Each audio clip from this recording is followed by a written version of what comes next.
मैं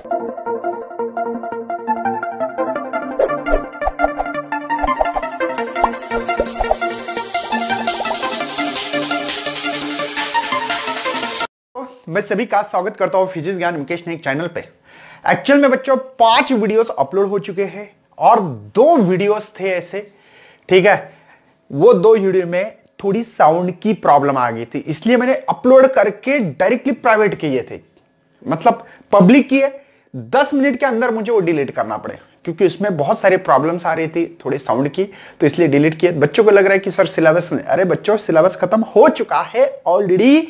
ये दोनों भी वीडियो डाले थे तुरंत, मुझे 1 मिनट के अंदर, 1 मिनट नहीं 5 मिनट होंगे, जैसे ही मुझे समझ में आ गया कि ये ऐसे ऐसी प्रॉब्लम, मैंने डिलीट कर दिए थे। पहले चेकआउट करना था, मैंने चेकआउट नहीं किए थे क्योंकि वो टाइम पे बहुत ज्यादा वर्किंग थी हमारे पास। तो चलो बच्चों टेंशन मत लेना, हम लोग ये 2 या 3 लेक्चर में इसको खत्म करके दे देंगे, आपको टेंशन लेने की जरूरत नहीं है। हम लोग वे ऑप्टिक्स के लेक्चर नंबर 6 देख रहे हैं, method for obtaining coherent sources. मतलब कोहेरेंट सोर्सेस को हम लोगों को क्या करना है, ऑब्टेन करना है। कोहेरेंट सोर्सेस, कोहेरेंट सोर्सेस क्या होता है, जिसका फेस डिफरेंस बच्चों इन फेस हो, कांस्टेंट हो।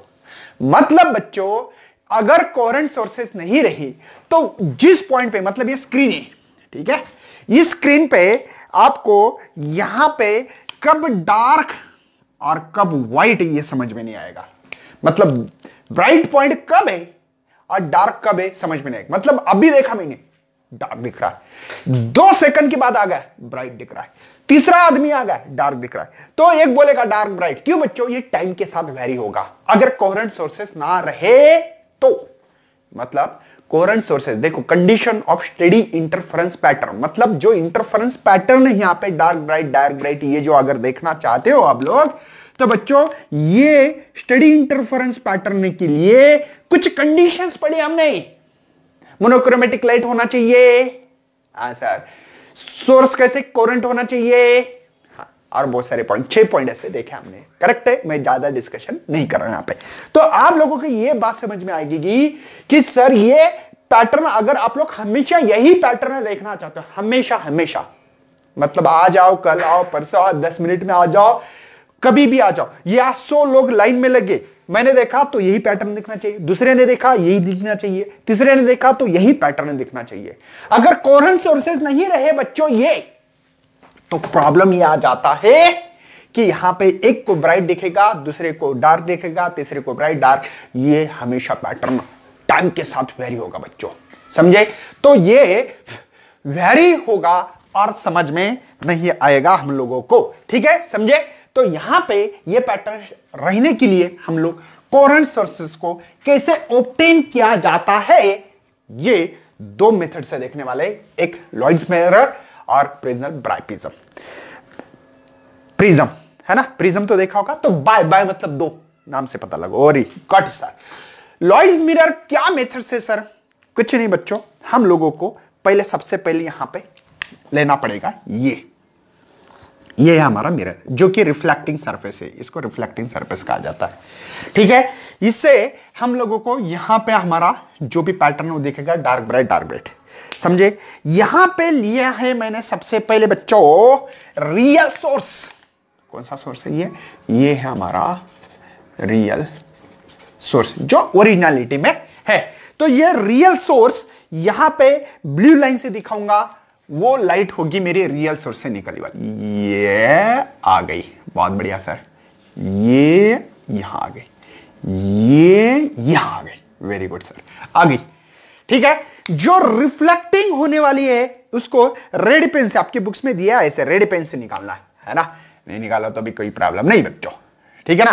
तो यहां पे सबसे पहले जो होगी, यहां आ गई ऐसे बेचारी, ये आ गई, और यहां से ये रिफ्लेक्ट हो गई, यहां से ये आ गई, ये रिफ्लेक्ट होगी, यहां पे एक आ गई ऐसे, करीब करीब इसके पैरेलल होगी, करीब करीब इस लाइन से वो पैरेलल होना चाहिए, समझे, रिफ्लेक्ट। लेकिन कोई अगर बंदा या बंदी, जो भी, हाँ सर बंदा बंदी क्या लगाते हो, ठीक है ना, अगर कोई देख रहा है तो उसको ये फीलिंग आएगी कि ये लाइट कहीं से यहां से आ रही है, यहां से आ रही है। किसको लगेगा कि नहीं भैया, किसी को भी लगेगा ये लाइट, अगर मेरी आंख है खुली खुली, है ना, ये मेरी आंख है, मैं देख रहा हूं बच्चों यहां से, अगर मैं यहां से देखूं तो मुझे लगेगा ये लाइट कहीं यहां से आ रही है, ये लाइट कहीं यहां से आ रही है, ऐसा लगेगा बच्चों, ठीक है, ये लाइट यहां से आ रही है, ये ऐसी मुझे फीलिंग आ रही है, ठीक है, एक अप्रोक्सीमेटली, ठीक है, ये तो दिखता नहीं है, तो जो डिस्टेंस है यही डिस्टेंस डबल होके आएगा, मतलब ये d/2 है ना, ऐसा लगेगा, ठीक है, इसको मत बोलना ऐसे d/2, इससे कोई लेना देना नहीं है। लेकिन बच्चों ये जो सोर्स है, ये जो सोर्स दिख रहा है हमको, ये है हमारा यहां पे वर्चुअल सोर्स है बच्चों, वर्चुअल मतलब ये कोई सोर्स नहीं, इस सोर्स के कारण, रियल सोर्स के कारण बने वाला सोर्स है बच्चों, इसको कहते हैं हम लोग कौन सा, वर्चुअल सोर्सेस कहते हैं। क्या कहते हैं मेरे भाई, वर्चुअल सोर्सेस। तो ये वर्चुअल सोर्स दिखेगा, मतलब दो सोर्सेस दिख रहे, एक ये और एक ये सोर्स, तो इनसे जो भी क्रस्ट बनता हो या ट्रफ बनता हो, देखो दो सोर्सेस रहे तो उनकी अलग अलग फ्रीक्वेंसी सब कुछ हो सकता है, तो वो इन फेस में नहीं रह सकते, लेकिन जिस सोर्स से सोर्स बना है मतलब उसकी फ्रीक्वेंसी सभी चीजें कैसे होगी, सेम होगी, मतलब इन फेस में होगा। और यहां से अगर क्रस्ट निकलता है, ऐसे क्रस्ट पता है ना बच्चों, क्रस्ट ट्रफ पढ़ा है ना आप लोगों ने, ये देखो ये दो हम लोगों ने लिखे थे वर्चुअल सोर्सेस है, यहां से ये क्रस्ट, ये ट्रफ, ये क्रस्ट, याद है ना आप लोगों को या भूल गए, ये देखो ये क्रस्ट, ये ट्रफ, है ना, ये क्रस्ट, तो ऐसे यहां पे क्रस्ट टू क्रस्ट रहा तो यहां पे हमको ब्राइट पॉइंट दिखता है, या ट्रफ टू ट्रफ, देखो क्रस्ट टू क्रस्ट यहां पे ब्राइट पॉइंट दिखता था, या ट्रफ टू ट्रफ रहा तो भी ब्राइट पॉइंट दिखता था, यहां पे क्रस्ट टू ट्रफ या ट्रफ टू क्रस्ट रहा तो यहां पे हमको अंधकार डार्क दिखता था, याद है ना। तो यहां पे इस स्क्रीन पे हम लोगों को डार्क ब्राइट पॉइंट दिखेंगे, वो बात की पाथ डिफरेंस के ऊपर डिपेंड है, वो बातें की बात है, लेकिन बच्चों मुझे ऑब्टेन क्या करना था, कोरेंट सोर्सेस। तो ये कोरेंट सोर्स बन पा रहा है कि नहीं, किससे बन पा रहा है, इस मिरर के कारण। ये जो मिरर है बच्चों यही, मुझे खाली यहां पे कोरेंट सोर्स को कैसे ऑब्टेन किया जाता है यही बोलना था, ज्यादा दिमाग मत लगाना, समझे। जो लाइट आ रही है सीधी यहां पे स्क्रीन पे, लेकिन कुछ रिफ्लेक्ट होकर आ रही है, लेकिन किसी बंदे ने इधर से देखा तो बोलेगा ये तो लाइट कहीं यहां से आ रही होगी, बात समझ में आ रही है ना, कहीं यहां से आ रही, तो ये यहां पे कोई एक वर्चुअल सोर्स माना हमने, दिख रहा नहीं हो, किसी ने इमेजिन किया वाला है वो, मतलब इमेजिन है मेरा कि ये सोर्स यहां कहीं होगा, तो ये सोर्सेस जो हम लोग कोरेंट सोर्सेस तैयार कर रहे हैं, तो ये इस मिरर के कारण, लॉइड मिरर के कारण यहां पे कोरेंट सोर्स तैयार कर रहा है, बस मुझे ऑब्टेन करना है। और कोरेंट सोर्सेस ही क्यों कर रहा है, क्योंकि अलग अलग दो सोर्सेस लिए तो इनका इंटरफेरेंस हुआ, तो बच्चों टाइम के साथ वो वेरी होगा, हम लोग इंटरफेरेंस को स्टडी नहीं रख सकते, कांस्टेंट नहीं रख सकते, हम लोगों को ये फीलिंग आएगी यार यहां पे डार्क है, ब्राइट है, डार्क ब्राइट, ऐसे मतलब हम लोग क्या होंगे, यहां पे कंफ्यूज हो सकते हैं। इसलिए स्टडी इंटरफेरेंस पैटर्न तैयार करने के लिए कोरेंट सोर्स ऑब्टेनिंग कैसे करते हैं ये हम लोग आपको यहां पे ज्ञान देने की कोशिश कर रहे हैं। उसके बाद में बच्चों देखो आपको बाय प्रिज्म के बारे में बताना है। बाय मतलब दो, बाय मतलब क्या, दो मेरे भाई लोग, बाय का मतलब बाय दो प्रिज्म। अब मुझे बताओ कि प्रिज्म होता कैसे है, छोटे बच्चे वाली बात कर दी सर आपने, ये प्रिज्म होता है, ये एकदम शार्प होना चाहिए, जो कि इसका 0.5 डिग्री या इसको हाफ डिग्री इतना छोटा सा एंगल होना चाहिए, इतना शार्प लेना है प्रिज्म। दूसरा एक प्रिज्म ले लिया सर सेम, जो कि बहुत शार्पनेस है यहां पे, ये जो एंगल जो दिख रहा है आपको ये एंगल, तो ये एंगल जो होगा बच्चों ये आपको 0.5 डिग्री या हाफ डिग्री दोनों में से ऐसे बोल सकते हैं। इसको बेस टू बेस, ये इसका बेस, ये बेस का है base, base to base connect करना है, मतलब ये बेस टू बेस कनेक्ट, ठीक है, थोड़ा सा ऐसे लगना चाहिए ना इधर, ये बहुत, और ये बहुत बहुत बहुत शार्पनेस, मतलब बहुत बहुत ऐसा होगा, ऐसा लगेगा आपको, है ना। देखो यहां पे एंगल बहुत शार्पनेस, ठीक है, ये करीब करीब लाइन ऐसी लगना चाहिए कि ये स्ट्रेट लाइन है, ऐसे लगना चाहिए। ये कितने का है बच्चों? 0.5। ये कितने का भैया? 0.5। तो ये एंगल कितने का होगा? तो ये 179। अरे ट्रायंगल बन गया ना, ट्रायंगल जैसी चीज है। देखो आप लोगों को यहां पे, ठीक है, ये एंगल बहुत शार्प है, इसलिए ये टोटल ट्रायंगल का क्या मतलब होता है? ट्रायंगल जो होता है, समझो ट्रायंगल, मुझे देखो ये ट्रायंगल है ना, यहां पे बहुत शार्प देखो, और ये तो ये सबसे बड़ा एंगल दिख रहा है, वो होगा आपका 179 का होगा। ये जो है हाफ 0.5 का है, डिग्री का है, और ये भी 0.5 डिग्री का, मतलब ये आधा आधा एक, और ये टोटल मिला के 180 ट्रायंगल आना चाहिए। आ गया बच्चों? बात समझ में आ रही है ना? ये ट्रायंगल आपको ऐसा दिखना चाहिए, ऐसा, ये स्ट्रेट लाइन दिखनी चाहिए करीब करीब, ये स्ट्रेट लाइन। तो बेस टू बेस कनेक्ट करने से आप लोगों को ये जो एंगल, ये जो ये जैसे बच्चों, ये 0.5 और ये एंगल जो है बेस टू बेस वाला 179 एंगल दिखना चाहिए। तो बाय क्यों बोला है? समझे? दो प्रिज्म है, तो दो प्रिज्म को बेस टू बेस कनेक्ट करते हैं। क्यों कर रहे हैं सर? बताऊंगा, टेंशन मत लेना बच्चों, सभी कहानी यहां पे एक्सप्लेन है। और इस बाय प्रिज्म को प्रिजनल बाय प्रिज्म कहा गया है। हम लोगों को कोहेरेंट सोर्सेस की बात करनी है मेरे भाई लोग।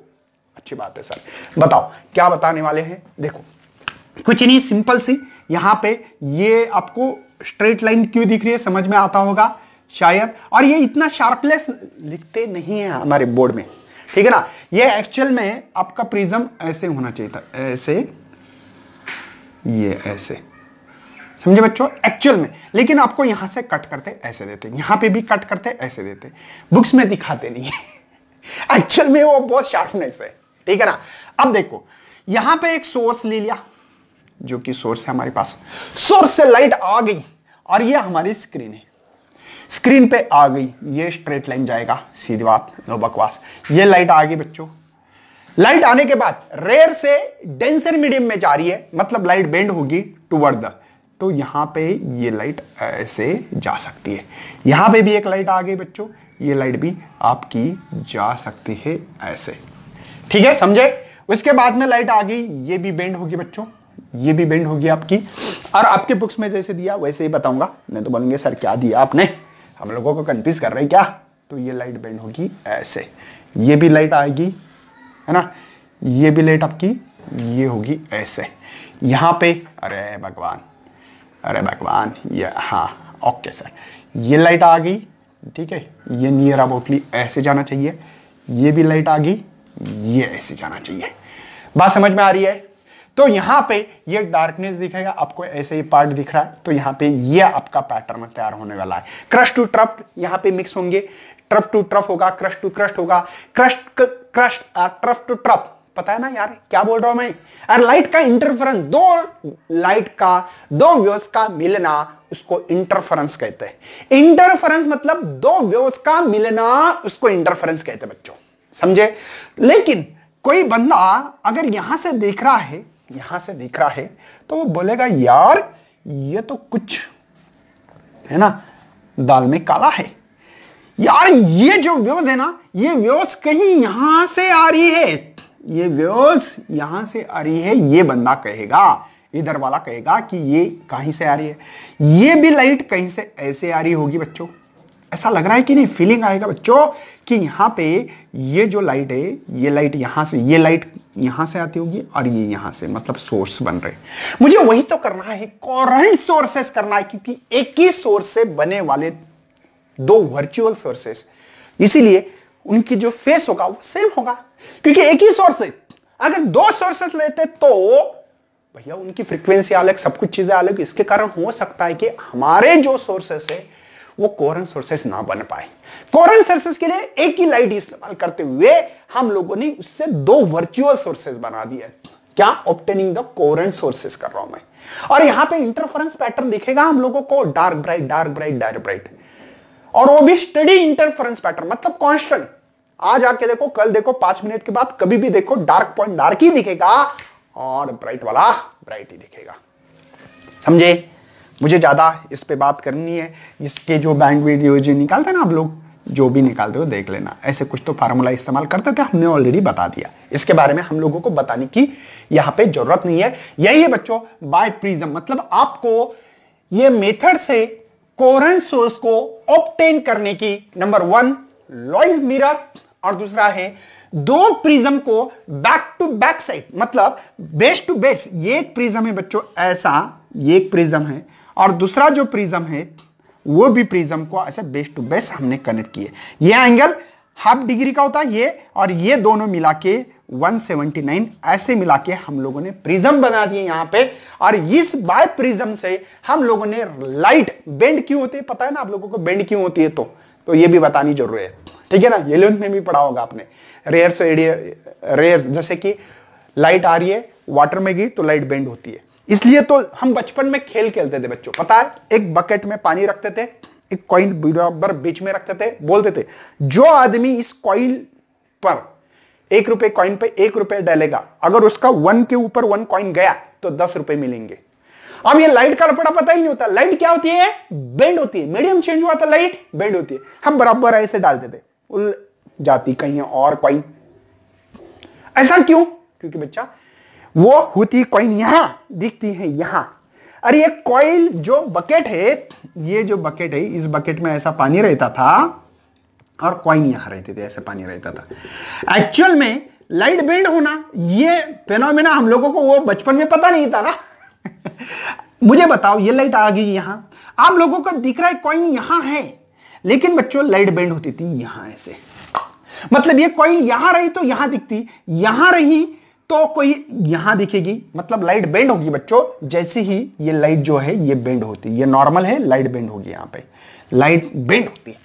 तो बेंड होना ये फिनोमेना पता नहीं था ना, इसलिए हम लोग हमेशा हमारे कॉइन जो थे वो गलती से खदा गया तो ही हम लोगों को 1 कॉइन के 10 मिलते थे। लेकिन ऐसे रेयर होता था, मतलब 100 कॉइन डाले तो ये कॉइन वहां पे जाता था।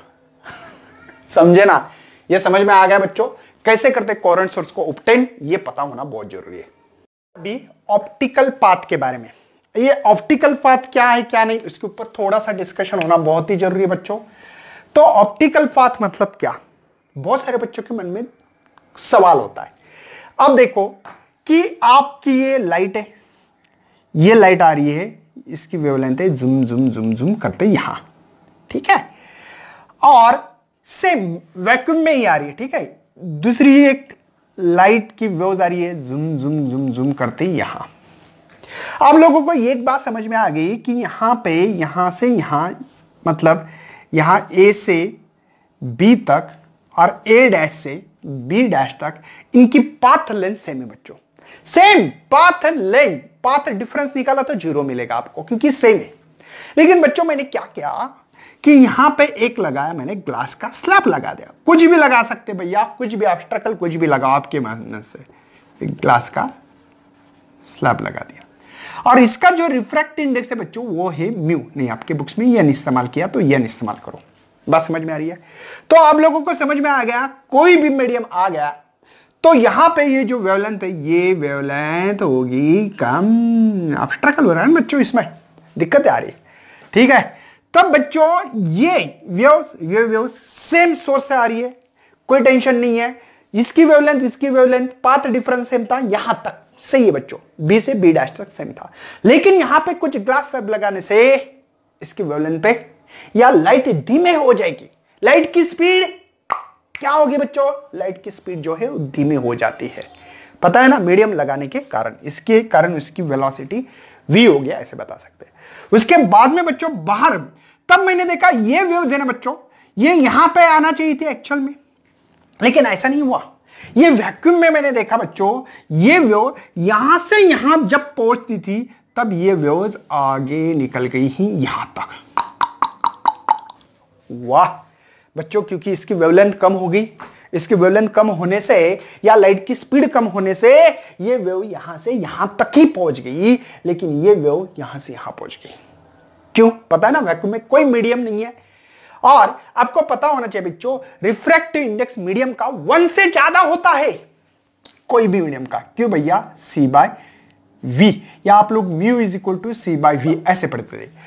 म्यू के जगह पे n लिखा है, बाकी कुछ नहीं। क्यों? क्योंकि स्पीड ऑफ द लाइट सबसे ज्यादा एयर में जो होती है, लाइट की स्पीड ये होती है, और ये स्पीड कम है ना कुछ तो कम है। मतलब जैसे 3 × 10⁻⁻, एक करीब करीब मान रहे हम लोग कि यहां पे 7 है तो यहां पे 10 मिल रही है। समझे? मतलब सी स्पीड ऑफ द लाइट, दुनिया में इससे ज्यादा स्पीड किसी की हो ही नहीं सकती। समझे? और v कोई मीडियम में की जो जाने वाली स्पीड है बच्चों, इसलिए ये बात ध्यान रखना है। तो आपको समझ में आ गया कि ये स्पीड ज्यादा है ये वैक्यूम में। और वैक्यूम में आप लोगों को एक पता होना चाहिए, रिफ्रैक्ट इंडेक्स 1 होता है एयर का। क्यों होता है समझे? क्योंकि light of the speed, air के जो भी स्पीड, वेव की जो स्पीड है वो सेम होती है। अब देखो ये यहां से यहां जा रही है, ये ज्यादा दौड़ेगी। समझे? और मैंने यहां पे स्क्रीन रखी है ऐसे, और ये स्क्रीन में जब देखा मैंने तो ये वेव्स अब ये जितनी थी ओरिजिनल उतनी भी हो जाएगी, ये जूम जूम करके ऐसे जाएगी और ये यहां जाएगी। मैंने देखा यार क्या हुआ, मैंने देखा कि इसमें कुछ डिफरेंस आ रहा है। ये ग्लास का स्लैब लगाने के कारण इसको ज्यादा अंदर चलना पड़ रहा है और उसको कम।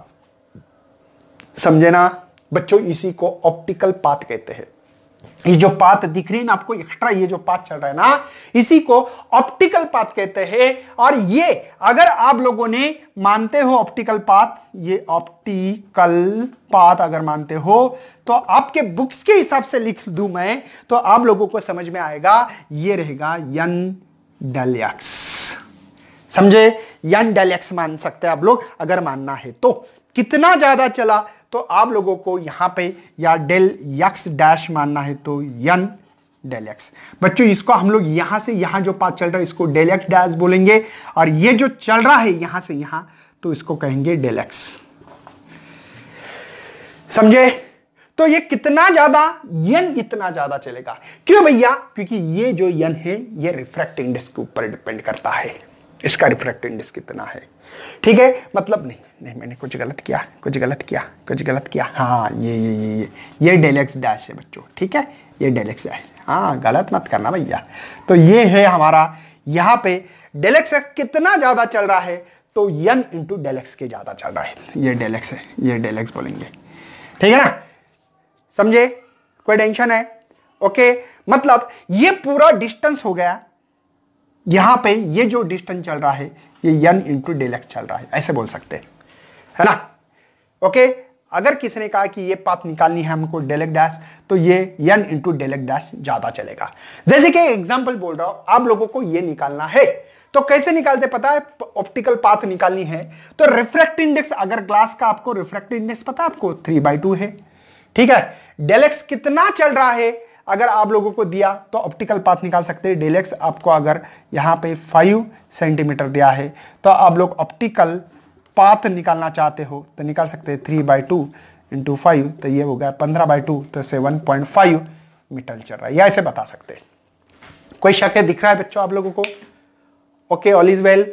आप लोगों को ऑप्टिकल पाथ समझ में आएगी। देखो इसमें ये जो चल रही है 5 सेंटीमीटर, लेकिन यही वैक्यूम में जब चलेगी बच्चों ये n टाइम ज्यादा चल रही है। n टाइम इससे x से कैसे ज्यादा चल रही है तो 7.5 जग को ज्यादा मिल रही है। किसी ने कहा है कि चलो सर ये 10 सेंटीमीटर है और इसका रिफ्रैक्टिव इंडेक्स है समझो यहां पे 2/3, क्योंकि ग्लास ले रहे हो तो कोई टेंशन नहीं है। तो ऑप्टिकल पाथ कितनी मिलेगी? सिंपल सी बात है, यहां पे n कितना है देखो, हमको फार्मूला क्या है n इंटू एक्स, बस इतना फार्मूला याद रखा तो भी चलेगा। तो 3/2 और ये 5, तो यहां पे हो गए 5। तो देखो ऑप्टिकल पाथ मिल रही है 15 सेंटीमीटर। मतलब अगर ये लाइट ग्लास स्लैब से अगर हमारी 10 सेंटीमीटर चले तो वो वैक्यूम में कितनी ट्रैवल करेगी? तो ये इतनी करेगी, कितनी? 15 सेंटीमीटर। मेरी बात समझ में आ रही बच्चों? मतलब इतना उसको एक्स्ट्रा चलना पड़ रहा है। समझे? थोड़ा सा हम लोग कैलकुलेशन पे बात करते हैं जो कि आपके बुक्स के हिसाब से दिया। ऑप्टिकल पाथ समझ में आ रही ना अभी? ऑप्टिकल पाथ क्या है क्या नहीं है ना? मतलब ये इससे कितना ज्यादा गुना चल रही, देखो n इंटू डेल एक्स, जो डेल एक्स यहां चल रही थी तो वो यहां कितनी वैक्यूम में कितनी टाइम चलेगी तो n x इतनी टाइम चलेगी। बस इसी को ऑप्टिकल पाथ कहना, ज्यादा दिक्कत नहीं, ज्यादा आपके दिमाग में नहीं मन बनाओ। देखो बच्चों ये इक्वेशन हमारे पास कहीं ना कहीं पड़ा था। हाँ सर, आपके बुक्स के हिसाब से अगर देखा जाए तो वो इक्वेशन है 7.11, आपके बुक्स में 7.11, ये देख लेना। ठीक है? इसमें से हम लोगों ने ये जो फेस लिए रहे हैं, फेस, हाँ ये सेम फेस पे चल रहा था। हाँ ये बात इंपॉर्टेंट, सेम फेस, यहां पे जो फेस था ये यहां पे भी उतना ही फेस पे उतनी ये चीज चल रही थी। माइनस ओमेगा टी, समझे बच्चों।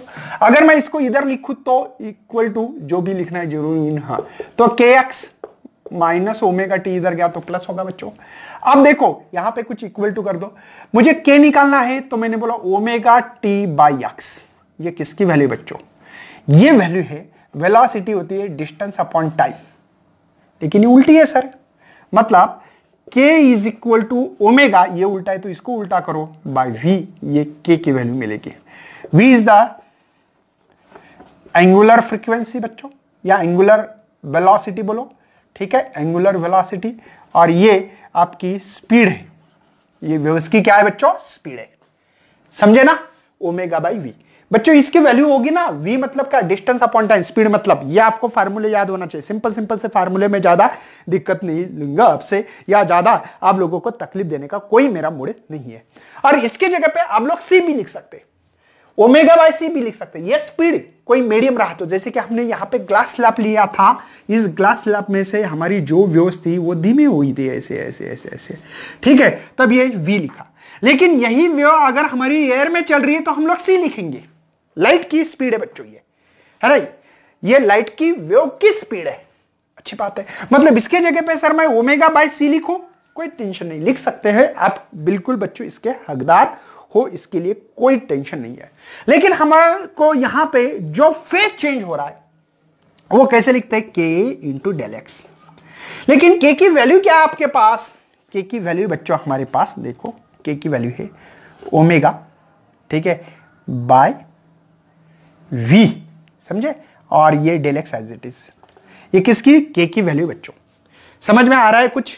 ये वैल्यू कहां से ला रहा हूं, कैसे ला रहा हूं, ये समझ में बहुत आना जरूरी है। उसके बाद में अगर ये वैल्यू पुटअप करूं तो ये वैल्यू पुटअप कर रहा हूं, देखो अब ये के की value omega del X by C, कोई शक है? ये है आपका फेस, ये है आपका फेस, ये है बच्चों कोई मीडियम में से स्पीड हो, और ये लाइट में जो फेस चेंज हो रहा है वो फेस आपको दिया गया है, ठीक है। ये किसमें? इस ग्लास स्लैब की बात चल रही है। ये किसमें बच्चों? ये वैक्यूम की बात चल रही है। ओके सर, बहुत बढ़िया, आगे बढ़ना है सर। ओके चलो आगे बढ़ रहा हूं बच्चों। मैं सबसे मेन आप लोगों को बात ध्यान में रखना है कि यहां पे आप लोगों को अगर ये चीज के उसको हम लोग काम करेंगे एंगुलर फ्रीक्वेंसी के हिसाब से, अगर हम लोगों ने उसको इसके अंदर जा रही है तो के डैश बोलेंगे, तो ओमेगा बाई वी है। लेकिन v is the speed of waves है, अच्छी बात है सर। लेकिन बच्चों ये कितने टाइम इससे ज्यादा होगी, तो ये बात करनी है हम लोगों को, तो हम लोग लिख सकते हैं बच्चों यहां पे ये n is equal to c by v. अरे रिफ्रैक्टिव इंडेक्स का formula mu is equal to c by v, समझे। मैंने बोला कि v की वैल्यू डालना है तो v is equal to c by n लिख सकता हूं। तो इसी के जगह पे k dash is equal to कितने टाइम ज्यादा गुना, ऐसे कर सकते हैं ना हम लोग, अगर निकालना है तो ये इससे मल्टीप्लाई किया तो बच्चों यहां पे ओमेगा डिवाइडेड बाय v की वैल्यू डाल रहा हूं c बाय n। मतलब बच्चों k dash is equal to, इससे कितनी ज्यादा दौड़ रही है, हमने अभी एग्जांपल देखा ना, आप लोगों को पता है ना, जब ये वेव्स यहां से यहां पहुंच रही है, मीडियम के ऑब्स्टेकल के कारण इसकी स्पीड धीमे हो रही है, कम हो रही है। वही बच्चों स्पीड ये हमारी जो वेव्स है ये यहां आके पहुंच रही थी। मतलब ये जो फेस यहां पे जो ये एक्स ज्यादा डिस्टेंस उसको ज्यादा चलना पड़ेगा इस वेव को यहां इस क्रेन पे पहुंचने के लिए। क्यों पता है ना आप लोगों को, मैंने बता दिया। तो मैंने बोला एक काम करते हैं, ओमेगा ये n ऊपर डिवाइड कर डिवाइड बाय सी, क्योंकि वैल्यू बहुत बढ़िया सर, बहुत बढ़िया। ये वैल्यू डालनी कहां है, इंपॉर्टेंस है, आपको फेस निकालना है, डेल फाई डैश बोलेंगे यहां पे, ठीक है। तो के डैश इंटू डेल एक्स, तो डेल फाई मतलब फेस निकाल रहे हैं हम लोग। के डैश की वैल्यू क्या है मेरे पास, ओमेगा n बाय सी इंटू डेल एक्स। ओ ऐसी बात है सर। तो एक काम करते बच्चों, यहां पे थोड़ा सा सोचना पड़ेगा मुझे कि यहां हम लोगों को इसको लिखेंगे omega del x dash by C. देखो इस इक्वेशन से इक्वेशन मैच हो रहा है, लेकिन डेल एक्स डैश क्या आ रहा है, तो यही ऑप्टिकल पाथ होगा n इंटू डेल एक्स। मतलब ये जो आप लोगों को ऑप्टिकल पाथ मिल रही है एक्चुअल में कितने गुना ज्यादा, मतलब बच्चों यहां पे ये जो वेव्स है हमारी, जो डेल एक्स चल रही थी, ये कितनी ज्यादा चल रही है यहां पे, तो आप लोग बोल सकते हैं कि यहां पे जो ऑप्टिकल पाथ है n इंटू डेल एक्स इतना चल रही है। यही है बच्चों ऑप्टिकल पाथ, समझे ना। तो n टाइम्स, n गुना ज्यादा चलेगी यहां पे एयर में, वैक्यूम में बोलो, एयर में से भी वैक्यूम में बोलो बच्चों, समझ में आ रहा है आप लोगों को। और ये मीडियम में चल रही है, समझो मैंने अभी अभी एग्जांपल बताया 10 सेंटीमीटर है, तो यहां ये 15 सेंटीमीटर, क्योंकि ये ग्लास स्लैब लिया है, इसका रिफ्रैक्टिव इंडेक्स मैंने 3/2, तो ये 15 सेंटीमीटर चलेगी। कितने, ये n टाइम्स, मतलब रिफ्रैक्टिव इंडेक्स ऑफ टाइम, इसका रिफ्रैक्टिव इंडेक्स के ऊपर डिपेंड रहेगा बच्चों। हर मीडियम का रिफ्रैक्टिव इंडेक्स अलग होगा, ग्लास का अलग, वाटर का अलग, है ना, ऑयल का अलग होगा, पेट्रोल का, डीजल का, हर किसी का अलग होगा। तो इसी को हम लोग ऑप्टिकल पाथ कहते हैं। यही है बच्चों आपकी optical path, n into del x चलेगी बच्चों। कोई शक, समझ में आ रहा है आप लोगों को, कुछ खोपड़ी में जा रहा है ना। इसी को बच्चों हम लोग optical path travel by the waves, optical path travel by the wave direct dash कह सकते हैं। बात समझ में आ रही है। कहां से इक्वेशन लाया पता है, यहां से।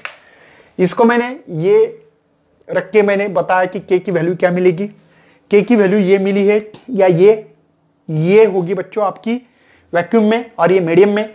तो हमने फेस जो निकाला है, फेस के हिसाब से हम लोगों ने यहाँ पे कितना फेस चेंज हो रहा है मैंने बोला, तो आप लोग निकाल सकते हैं 5 डैश, समझे। उसके बाद में बच्चों कितने यहां पे डिस्टेंस चल सकता है, या रिफ्रैक्टिव इंडेक्स भी निकाल सकते हैं हम लोग, और the try the equal distance through the vacuum निकालना है, मतलब वैक्यूम में कितना डिस्टेंस चल सकती है, क्या नहीं है, इसके बारे में थोड़ा सा डिस्कशन करेंगे।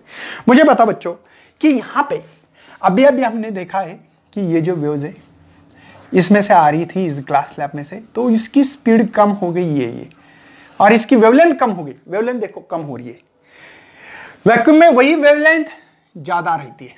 आप लोगों को ये बात पता है, मैंने आपको एग्जांपल के थ्रू बता दिया। तो आप लोगों को टाइम, कितना टाइम चली, यहां से आप कितना टाइम चली, तो time is equal to, formula होगा डिस्टेंस अपॉन वेलोसिटी। अरे स्पीड की डिफाइन है, क्या है, डिस्टेंस अपॉन टाइम, तो टाइम निकालना है तो डिस्टेंस अपॉन वेलोसिटी। लेकिन बच्चों एक बात ध्यान में रखना, डिस्टेंस ये मीडियम की बात करेंगे पहले, डिवाइड बाय वेलोसिटी ये मीडियम में, मीडियम मतलब ये ग्लास लिख रहा हूं मैं यहां पे, मीडियम मतलब क्या है आपके पास, ग्लास है मेरे भाई लोग। यहां पे एक बात ध्यान रखना है, तो अगर ये वैक्यूम में, दूसरी जो देखो ये ए है, ये बी है, ये वैक्यूम में चल रही है, तो वी डी वैक्यूम और वी यहां पे वैक्यूम होगा, समझे ना, कोई टेंशन है। मुझे यहां पे जो निकालनी है बच्चों चीज, वो निकालनी है ऑप्टिकल पाथ और डिस्टेंस ऑफ वैक्यूम निकालना है। मतलब इन दोनों चीज को, डी मीडियम, वी मीडियम, यहां पे डी वैक्यूम और यहां पे वी वैक्यूम। चलो मुझे डी वैक्यूम निकालना है, क्योंकि बच्चों मुझे ऑप्टिकल पाथ मतलब ये है ऑप्टिकल पाथ। देखो मीडियम में इतना चल रही है, वैक्यूम में इतना चल रही है, मुझे डिस्टेंस निकालना है बच्चों, किसका, वैक्यूम का, वैक्यूम में कितनी चल रही हो ये निकालना है। तो D vacuum is equal to, ये इधर आ गया तो वी वैक्यूम होगा डिवाइड बाय वी मीडियम होगा। बात समझ में आ रही है ना, क्रॉस मल्टीप्लिकेशन, तो मल्टीप्लाई डी मीडियम होगा, डिस्टेंस मीडियम। बच्चों ये क्या है, अगर इसको इस लैंग्वेज में लिखो, डिस्टेंस ऑफ वैक्यूम में जो चल रही है इसके बारे में, इसको कहते हैं सी। अरे सी में है ना, नहीं सॉरी, रिफ्रैक्टिव इंडेक्स एन, अरे रिफ्रैक्टिव इंडेक्स का फार्मूला था हमारे पास, एन का फार्मूला था C by V. Speed of vacuum, देखो वैक्यूम, ये वेलोसिटी ऑफ द वैक्यूम मतलब स्पीड ऑफ द लाइट है बच्चों, और ये मीडियम में है तो इसको n बोल सकता हूं, और ये d मतलब n time of the d। इतनी ये वैक्यूम में चलेगा बच्चों। और मीडियम में चलने का तरीका क्या है, ये जो चल रहा है d, ये मीडियम में चल रही है, डिस्टेंस इतना डिस्टेंस वो ट्रैवल कर रहा है, यहां से यहां तक, यहां से यहां तक डिस्टेंस ट्रैवल कर रहा है, और वही वैक्यूम में इतना डिस्टेंस ट्रैवल कर रहा है, तो दोनों में डिफरेंस आ रहा है। बराबर है सर, मुझे डिफरेंस बिटवीन निकालना है, ये जो है यहां से यहां, ये जो डिफरेंस बिटवीन निकालना पड़ेगा मुझे। तो आप लोग क्या करोगे यहां पे, एन डी माइनस डी, तो यहां पे बच्चों आप लोगों को D common, N minus one, इतना ज्यादा वो इस पाथ को चलना पड़ेगा। कितना ज्यादा डिस्टेंस ट्रैवल करना पड़ेगा बच्चों उसको, ये और the travelling the equal distance through the vacuum, है ना, उसका इतना ज्यादा डिस्टेंस चलना पड़ेगा। यही इसमें बात इंपॉर्टेंस है आपके लिए।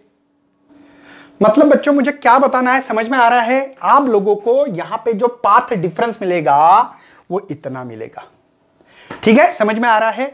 जैसे कि यहां पे YDS, पता ना, यंग डबल स्लिट एक्सपेरिमेंट आप लोगों ने पढ़ा होगा, उसके थ्रू अगर हम लोग पढ़ते हैं, थोड़ा सा नॉलेज लेते हैं, तो देखो पहले क्या होता था बच्चों, दो वर्चुअल सोर्सेस रहते थे, एक इधर सोर्सेस, ये वर्चुअल सोर्सेस थे हमारे। यहां पे हमारी स्क्रीन रहती थी, यहां से ये रे आके हम लोगों ने देखा था यहां पे कि ये जो है बच्चों आपको सेंट्रल ब्राइट बैंड मिलता था, याद है? लेकिन बच्चों अगर मैं यहां पे कोई ऑप्टिकल पाथ रख दूं, मतलब ऑप्टिकल पाथ नहीं बच्चों, सॉरी कुछ ऑब्स्ट्रैकल रख दूं या ग्लास का स्लैब रखूं, तो ये पॉइंट कहां शिफ्ट होगा? मुझे बताओ, सिंपल सी बात है, थोड़ा सा सोचना है आपको। S1 और S2 है और ये स्क्रीन है, ये कम चलेगा क्या? ये कम चलेगा, ये कम चलेगा बच्चों। क्यों? क्योंकि मैंने जब भी कोई लाइट के बीच में कुछ ऑब्स्ट्रैकल लगा तो उसकी गति कम होगी, वो कम चल पाएगा। कम चल पाएगा मतलब उसको क्या करना पड़ेगा बच्चों, ये शिफ्ट कहां होगा, ऊपर होगा या नीचे होगा? एक बात बताता हूं, जिस तरफ आप लोगों ने ऑब्स्टैकल लगाया है उस तरफ वो शिफ्ट होगा। सिंपल बात है। कैसे? मुझे बताओ। ये चल रहा था 10 सेंटीमीटर, ये भी पहले चल रहा था 10 सेंटीमीटर, लेकिन ये ऑब्स्टैकल लगाने से ये अब 9 सेंटीमीटर चलेगा। मतलब बच्चों इसको कम चलना है तो उसको हो सके उतनी कोशिश करना पड़ेगा बच्चों कि ये सीधा, ऐसे सीधा चलना चाहेगा। और ये तो देखो ये ज्यादा चलेगा। मतलब बच्चों ये जो है ये अब 9 सेंटीमीटर, देखो इसका डिस्टेंस कम है और इसका ज्यादा है, तो ये एक्चुअल में कहां होना चाहिए था, यहां ब्राइट, सेंट्रल ब्राइट बैंड होना चाहिए था, वह शिफ्ट हो गया। क्यों बच्चों? क्योंकि इसके अंदर आपने एक ग्लास का स्लैब लगाया। अगर आपने नीचे लगाते तो ये जो शिफ्ट होने का जो तरीका है, यहां पे दो सोर्सेस है, S1 और यहां पे S2, तो अगर आपने यहां पे लगाओगे तो आपका ये जो ऊपर होने वाला था ये नीचे हो रहा है। देखो ये बात समझ में आ रही है? स्ट्रेट लाइन होना कोई जरूरी नहीं, हो भी सकती, नहीं हो सकती है, ठीक है ना? अब देखो ये चल रहा है, ये 10 सेंटीमीटर चलेगा तो ये 8 सेंटीमीटर। क्यों बच्चों? क्योंकि यहां पे आपने कुछ ऑब्स्ट्रैकल्स लगाया है। यही है बच्चों ऑप्टिकल पाथ। अच्छा बात है सर, समझ में आया ना? ये YD में हमने इस्तेमाल किया। तो ये था लेक्चर। इसके बाद में हम लोग डिफ्रैक्शंस ऑफ लाइट पढ़ाने की कोशिश करेंगे और इस वीडियो को और इस लेक्चर को साथ में खत्म करने की कोशिश करेंगे। Thank you and best luck for your. Hello बच्चों, बहुत सारे बच्चों को फिजिक्स के लेक्चर नहीं मिलते। आपको ऊपर डालना पड़ेगा फिजिक्स ज्ञान मुकेश नायक। जैसे ही फिजिक्स ज्ञान मुकेश नायक डालने के बाद आपको ये मिलेगा फिजिक्स ज्ञान मुकेश नायक चैनल, उसको पहले क्लिक करना है। जैसे क्लिक करने के बाद ये पेज मिलेगा आपको, होम पेज पे आने के बाद आपको इंट्रो मिलेगा। उसके बाद में यहाँ पे फिजिक्स की पूरे नोट्स अवेलेबल है और वो भी गिरीश डावरे सर, बहुत ही एक्सपीरियंस होल्डर, चिप मॉडरेटर और एग्जामिनर रहे वाले सर है, बहुत ही अच्छा एक्सपीरियंस है। तो आप लोगों को नीचे आने के बाद physics class 12th 11th and 10th के पूरी फिजिक्स के लेक्चर मिलने वाले हैं। जैसे कि पार्ट 1 के पूरे लेक्चर्स है इसमें, पार्ट 2 के इसमें लेक्चर्स है फिजिक्स क्लास 11 के, 10 के और इलेक्ट्रॉनिक्स के। नीचे आने के बाद आपको पार्ट 1 में rotational dynamics, mechanical properties of fluid मिलेगा, केटीजी एंड रेडिएशंस के लेक्चर्स मिलेंगे, पूरे ऑक्सीलेशन के मिलेंगे, सुपरपोजिशन में इंपॉर्टेंस फार्मूलेज मिलेंगे, इंपॉर्टेंट क्वेश्चंस मिलेंगे इस पे। साथ में नीचे आने के बाद आपको पार्ट 2 में current electricity, magnetic field due to the electric current, magnetic material मिलेगा, electromagnetic induction, AC circuit, dual nature of radiations मिलेगा और साथ में आपको structure of atom and nuclei and semiconductor, ऐसे चैप्टर्स यहाँ पे पूरे मिलने वाले। तो ज़्यादा से ज़्यादा अपने दोस्तों को शेयर करें ताकि पूरा सिलेबस इस चैनल पे मिलेगा, नोट्स मिलेगी, आपकी एग्ज़ाम होने वाली है, पूरे unit wise mock test, full length test, MCQ test, सभी टेस्ट भी इस चैनल पे आपको मिलते रहेंगे। तो ज़्यादा से ज़्यादा वीडियो को शेयर करना, लाइक करना और सब्सक्राइब भी करना।